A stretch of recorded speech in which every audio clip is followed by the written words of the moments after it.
बिस्मिल्लाहिर्रहमानिर्रहीम अस्सलाम वालेकुम डियर व्यूअर्स। आज का topic thinking out of the box. बहुत अच्छा। इसमें मैंने सोचने के वे बताए हैं एग्जांपल्स के साथ, सारी की सारी एग्जांपल्स मैंने इसमें दी हैं, आपको बहुत अच्छा लगेगा।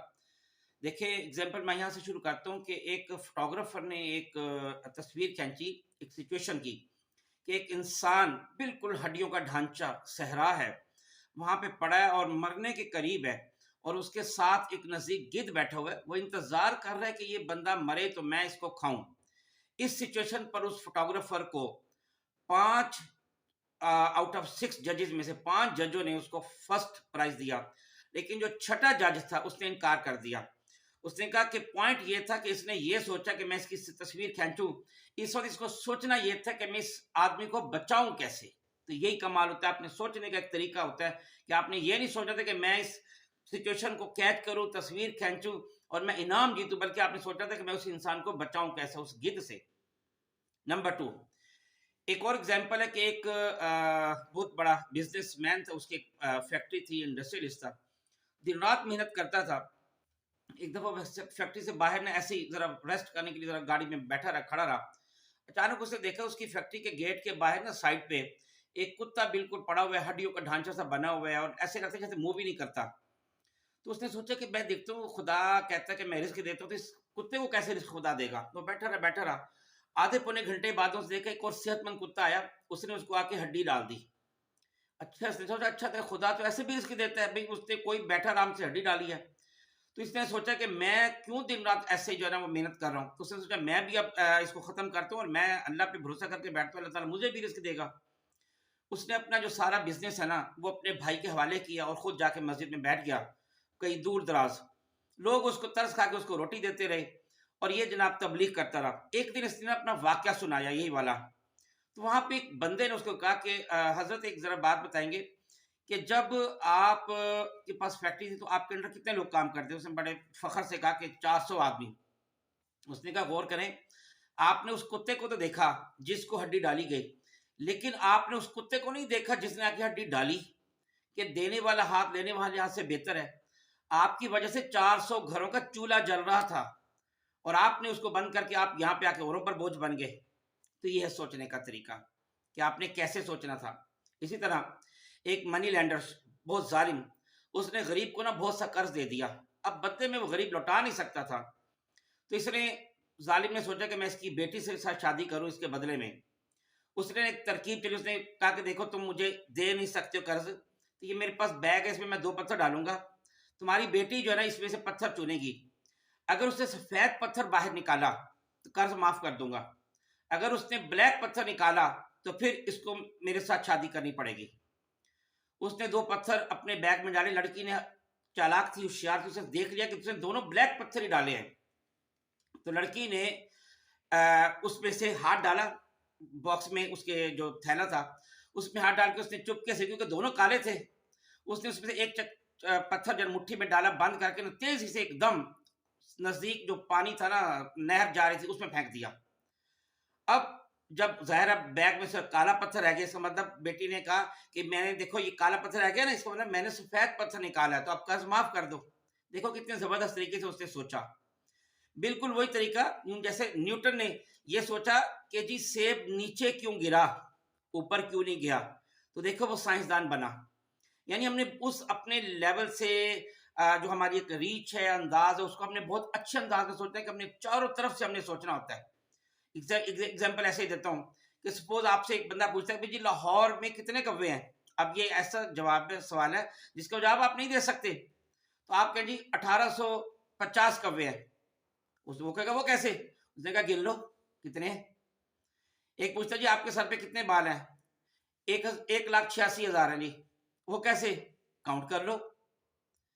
इसी तरह ये मतलब बता रहा हूं कि कैसे अपने जवाब देने, सोचना कैसे है। मिसाल के तौर पे एक आदमी कहता जी एक आदमी 50 मंजिल की खिड़की से कूदा लेकिन उसको कुछ भी नहीं हुआ, मरा ही नहीं।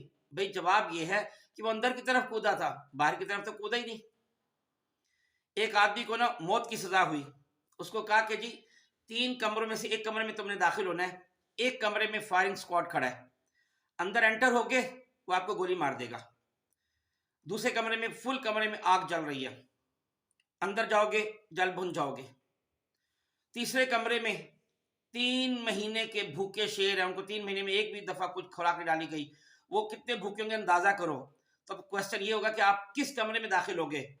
भाई शेरों वाले कमरे में, क्योंकि 3 महीने को भूखे शेर रह सकते हैं, वो तो मर गए होंगे, खत्म हो गए होंगे। ठीक है ना? तो ये है सोचने का तरीका।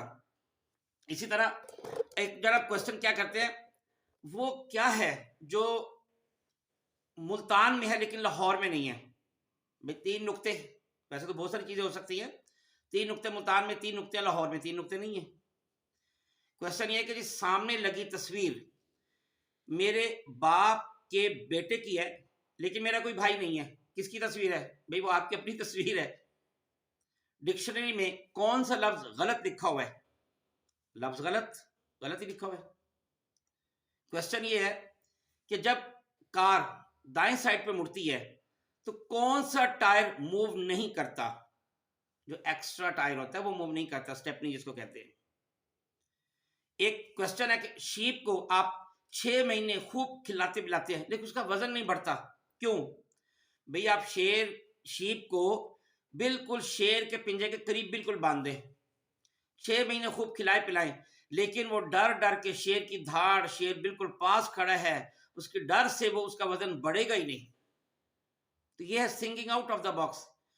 आप ऐसी चीज का नाम बताएं, आपको भूख लगे तो खा ले, प्यास लगे तो पी ले, और अगर आग जलानी हो तो आग भी जलाई जा सकती है। तो वो क्या चीज है? नारियल। नारियल को खा सकते हैं, उसका पानी पी सकते हैं, और उसका ऊपर वाला सारा छिलका जो उसको आप आग जला सकते हैं। वो कौन सा सेंटेंस है कि अगर आप खुशी में पढ़ेंगे तो गमगीन हो जाएंगे और गम में पढ़ेंगे तो खुश हो जाएंगे? भाई वो फिक्र है, ये टाइम गुजर जाएगा। तो जाहिर है बिल्कुल ऐसे ही होगा। अकबर बादशाह का बड़ा मशहूर किस्सा है कि अकबर बादशाह का ना हार चोरी हो गया। उसने बीरबल को बुलाया और उससे कहा कि मेरा हार चोरी हो गया, ढूंढो किसके पास है। अभी जाहिर है सारे मौजूद आदमी खड़े हैं, तो अजीब सा लग रहा है, मैं तलाशी लूं, मुझे ऐसे ही बताओ। तो बीरबल ने तमाम लोगों को देखा, उसने कहा इस वक्त चोर की दाढ़ी पे तिनका है। तो जल्दी से वो चोर ने ना अपनी दाढ़ी पे हाथ लगाया, पकड़ा गया।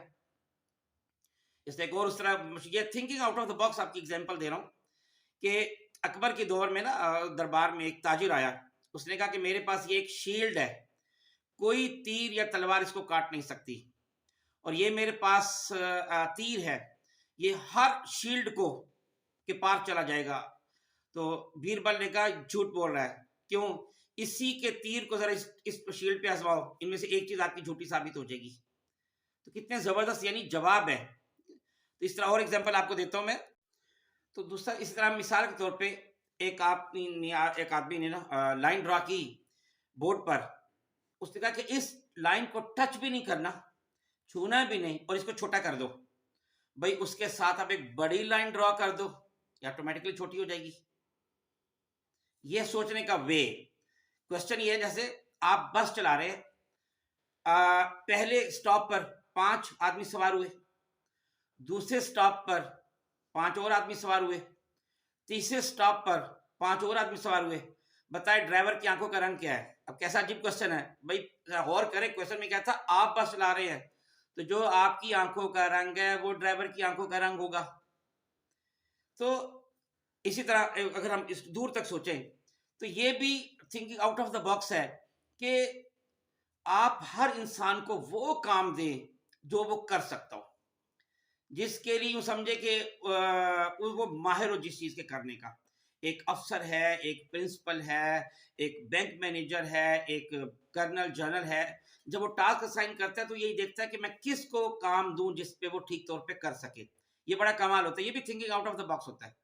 और ये भी thinking out of the box है कि आप ये सोचना चाहिए कि हमें पैदा क्यों किया गया। इसका मतलब है हमारे जिम्मे कोई काम था, हमसे कोई काम लेना था, हमें कोई टारगेट दिया गया है, हमें कोई मिशन दिया गया है, और अभी तक मुझे मौत नहीं आई। इसका मतलब है अल्लाह ताला मुझसे मायूस नहीं है, मैंने बहुत से काम करने हैं। उन चीज़ों को सोचना और अपनी आखिरत की तैयारी करना, ये भी thinking out of the box है। ठीक है ना? और इस तरह ये भी thinking out of the box है कि लोग जैसे कहते हैं ना कि भाई आप इबादत कर रहे हैं और अगर फर्ज की आखिरत ना हुई तो भाई अगर आखिरत ना हुई आप भी मट्टी हो जाएंगे, मैं भी मट्टी हो जाऊंगा, और अगर आखिरत हुई तो आप फंस जाएंगे, मैं बच जाऊंगा।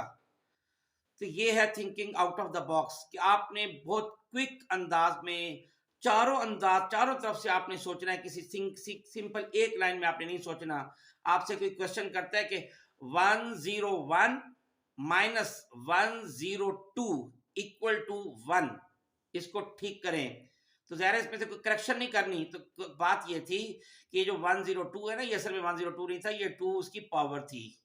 101 माइनस 10 पावर 2, ज़ाहिर है वो 100 होता है, तो 101 माइनस 100 इक्वल टू 1 हो गया। तो ये बस टफ तरीन सिचुएशन से बड़े तरीके से अपने आप को निकालना thinking out of the box है। उम्मीद है आपको ये अच्छा लगा होगा। बहुत शुक्रिया। अस्सलाम वालेकुम वरहमतुल्लाहि वबरकातुहू।